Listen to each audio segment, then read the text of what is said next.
So this is just going to continue what we've done on the previous page. So pick a number. How about 0, then 1, then 2, then 3, then 4. 3 times 0, 0 minus 6 is negative 6. I got to step it up a little bit since it's a line. I know my pattern is plus 3 plus 3.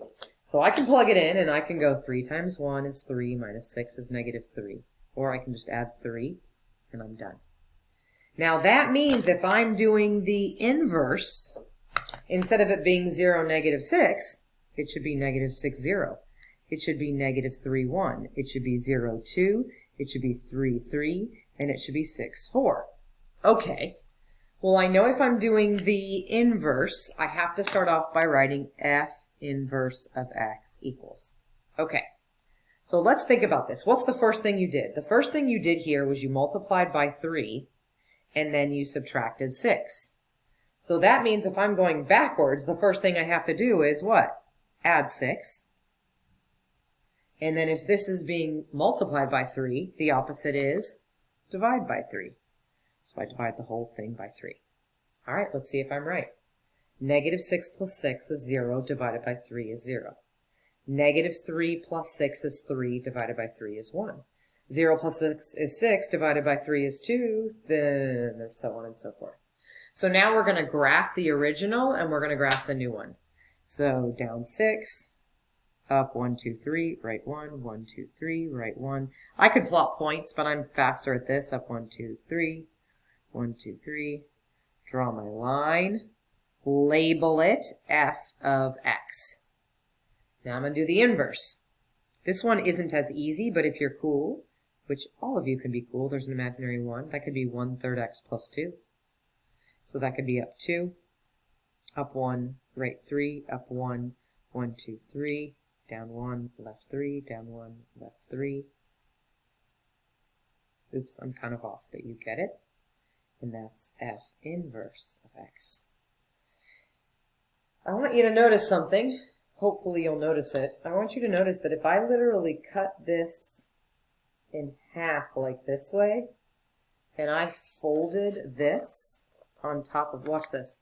Try it yourself too. I could fold that, this will touch that. If I fold this, this will touch that. It's like literally on top of it when I fold it, okay? And I want you to consider this is the line y equals x, okay?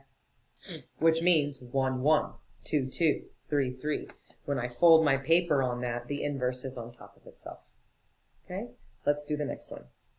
So, it doesn't matter what points I'll pick 0, 1, 2, 3, 4, negative 5, 1 cubed, 2 cubed, 3 cubed, 4 cubed. So if I do it right, when I do the inverse, it should be negative 5, negative 4, 3, 22, 59, 0, 1, 2, 3, 4. Okay. Well, when I plugged in the number, what's the first thing I did? I cubed it, and then I subtracted 5. So if I'm going to go backwards here, if this was first and this was second, I would instead add 5, and the inverse of cubing something is cube rooting it. So I should take my number, add 5 to it, and cube root it. All right, let's see if I'm right. Negative 5 plus 5 is 0. The cube root of 0 is 0. Negative 4 plus 5 is 1. The cube root of 1 is 1. 3 plus 5 is 8. What number, when I multiply it 3 times, that works. Okay, so let's graph this. 0, negative 5, 1, negative 4. 1, negative 4, 2, 3. Now, do you remember what the cube? That's the squiggle. Well, what's the vertex? The vertex is 0, negative 5, because there's no x, only a y. So that means it's going like this. Right there, it's hooking on. Okay? Now, if you're really cool here, what's the vertex here? Negative 5, 0. So let's go. Negative 5, 0, negative 4, 1, 3, 2, and it's going to look like this. Hook. Now, let's play the game again where I drew that line like this. Let's see. If I fold this, this should go on top of that. Yep. This should go on top of that. Yep. So I know that I'm good to go. All right. Let's look at the next one. I'm going to zoom that in a little bit because I probably should have done that before. Sorry about that. I'm going to go 0, 1, 2, 3, 4. Do I always have to start with 0? No. Can I start with negative 17? Of course. But we like positive numbers and we like small numbers. So 0 plus 3 is 3. Cubed is 27 times 2 is 54. So you know what?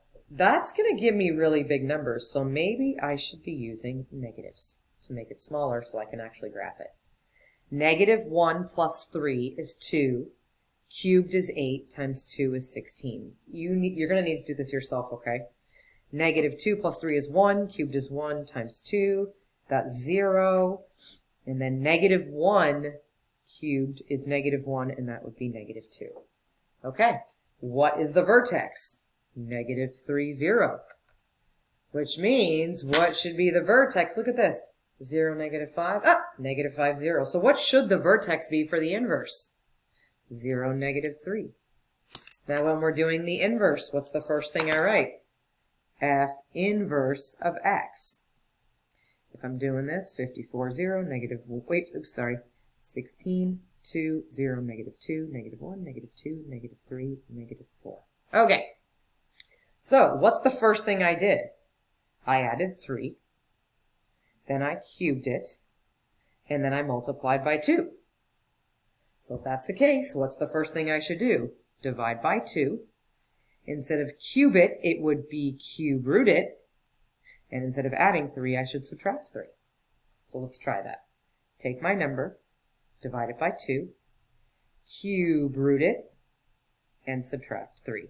Now, I want to make sure that you're clear that that subtract 3 is not in the cube root. Okay? All right, let's test it out and see if I actually know what I'm talking about. So 54 divided by 2 is 27. The cube root of 27 is 3, minus 3 is 0. 16 divided by 2 is 8. The cube root of 8 is 2, minus 3 is negative 1. Look at that. All right, so I can't obviously graph 0, 54. And I can't even graph negative 1, 16. But I can graph negative 2, 2. I can graph negative 3, 0. I can graph negative 4, negative 2. I know that my vertex is here, so that means, boom, it bounces there. Okay, it's not perfect.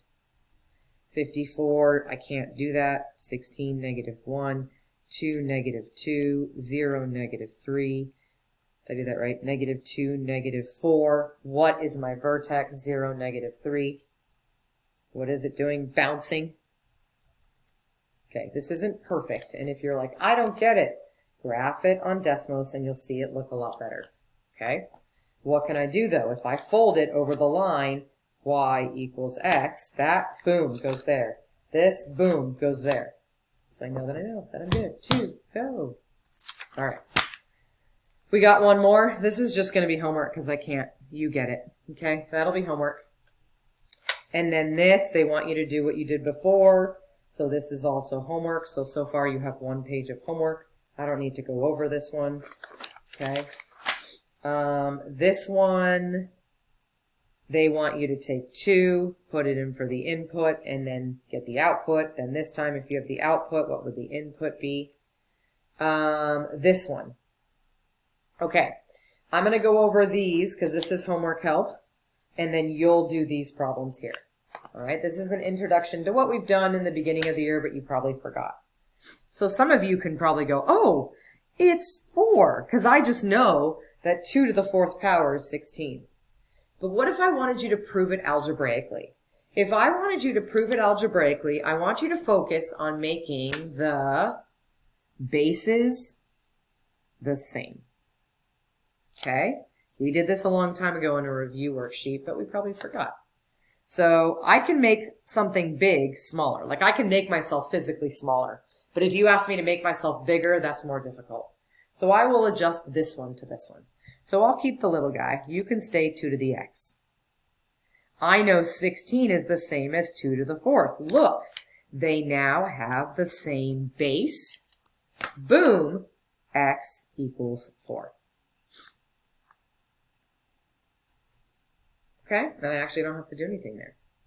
So, what do? Are the bases the same? No. So I've got to change the big, because I can make the big little, but I can't make the little big. So I could change 27 to 3 cubed. So I'll make that 3 cubed, but it's times 4x. Now, my bases are the same. And that means I can take this, set it equal to this. So x minus 7, distribute 12x, move the x over, divide, and could I check it? Yes. Is this a pain in the tush? Yes. But honestly, here's what I can do in Desmos, because I know it's important to check. In Desmos, I could go 3 to the negative 7/11 minus 7. Oops, I'm sorry. And then press enter. Then I could go 27 to the 4 negative 7/11 and press enter. And when whatever I get here and whatever I get here should be exactly the same. Okay? All right. So what about for this one? Can I make the bases the same? I can't. So for right now, this is no solution, ...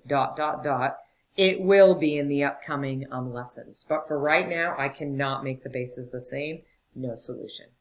Okay? All right, this one. This is little, so I'll keep it. Now some of you go, okay, well, I'll just go 8 squared is 64, then times 16. Oh, and then you're going to have to make it into a 2. So why not make the 8 2 cubed times 2? Make the 16. Now, what do you think? What do you think if I went 4 squared? Would the bases be the same? Nope. So if I go 2 to the 4th, now the bases are the same. So now my bases are the same. So I can set this equal to this. So x plus 9 equals. Now I'm going to go 6 plus 4. Now some of you go, what? Why are you doing 6 plus 4? Okay, let me remind you the rules about exponents. If I have x cubed times x to the 4th, what are you supposed to do with the exponents? You're like, add them. Okay, 3 plus 4, x to the 7th. So this time I'm going 3 times 2, which is 6, plus 4. It's the same thing, it just looks different. Now some of you go, but then I should be going 2 times 2, which is 4. Do you go x times x and then make that x squared? No. When the bases are the same, add the exponents. When the bases are set equal to each other, set them equal to each other. Okay? Sorry. So then I get x plus 9 equals 10, x equals 1. And could I check it? Of course I could. Okay? So, by the way, side note, what is 1 to the 10th power? It means 1 times 1 times 1 times 1. Great. Is 1 to the 6th equal to 6? Yes or no? No, it's not. It's equal to 1. Okay? All right. Now, one I should have probably gone over, so let me do that now. When this is square root, and I'll go over it in a future section, square root is the same thing to the 1/2 power. So you're going to go 27x to the 1/2 power, which would be 27 to the 1/2 x equals 81. Now make the bases the same. Okay, so that's the rest of your homework there. And then this one. All right. I think, let's see how much time we have. Oh, the video is about to end. So you can do this one. This one actually won't even take that long. This I don't need to go over because I went over it last section. So all you have to do is graph it, use Desmos to help you if needed. And then don't worry about 514. Okay? We made it.